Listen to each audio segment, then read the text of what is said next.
Humingi nga ng tawad itong Cavaliers rookie matapos ng mga sinabi niya patungkol dito kay LeBron James.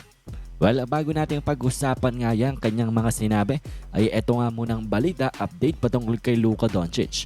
Well, sa laban ng Lakers at ng Cavs kahapon ay talaga nga namang may very unfortunate na situation dito kay Luka Doncic kung saan na-injured nga siya nang dahil sa kakaibang court na itong ang Cleveland Cavaliers kung saan elevated nga ang kanilang sahig at hindi lang basta-basta elevated, mataas nga ito at siguradong pag nalaglag ka, abay injury ang abutin mo. Kaya naman itong si Luka ganyan ngang na-experience, napamura nga matapos niya nga itong maranasan. Pakinggan natin ang video clip. Is first, being second. What the f*** is this for, goddammit? Well, uncle nga ang nadali dito kay Luka sa very unexpected na mataas-taas na drop-off nga dito. Kaya naman matapos nga mag-viral din yan, aba itong NBA ay aaksyon matapos nga na itong si Luka Doncic, ang isa sa mga star players in the NBA, ay ito na injury. At sinabi nga sa report na ito, the NBA will reportedly meet with the Cavs to talk about changing their court matapos nga daw ng injury ni Luka Doncic nang dahil sa elevated drop. And well, alam nyo ba, hindi lang si Luka ang nadali niyan. Over the past years ay meron din mga NBA players na nagkakaroon ng minor injuries nang dahil nga dito sa kakaibang court ng Cleveland.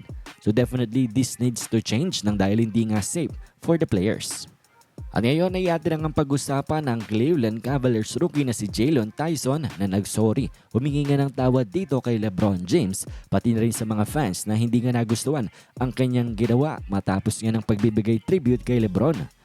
Well, kung di nyo alam ay naging very disrespectful itong Cavs rookie patungkol nga dito kay LeBron James matapos nga siyang i-recognize sa post-game interview with Donovan Mitchell na kung saan sinabi na it's Mitchell's city na nga daw, hindi na nga daw kay LeBron James. And well, the fans find it very disrespectful at talaga nga namang hindi nila ito nagustuhan. Kaya naman nagsorry itong ang Cavaliers rookie na ito at ito, pakinggan natin ang mga sinabi niya. Now, Donovan Mitchell said, can you elaborate on that a little bit? Why do you think that changing the guard is happening? Yeah, I mean, there was no disrespect there. I didn't want to disrespect or step on nobody's toes. Like that's one of the greatest players to ever play the game. Obviously, I was a Cavs fan growing up because of him, right?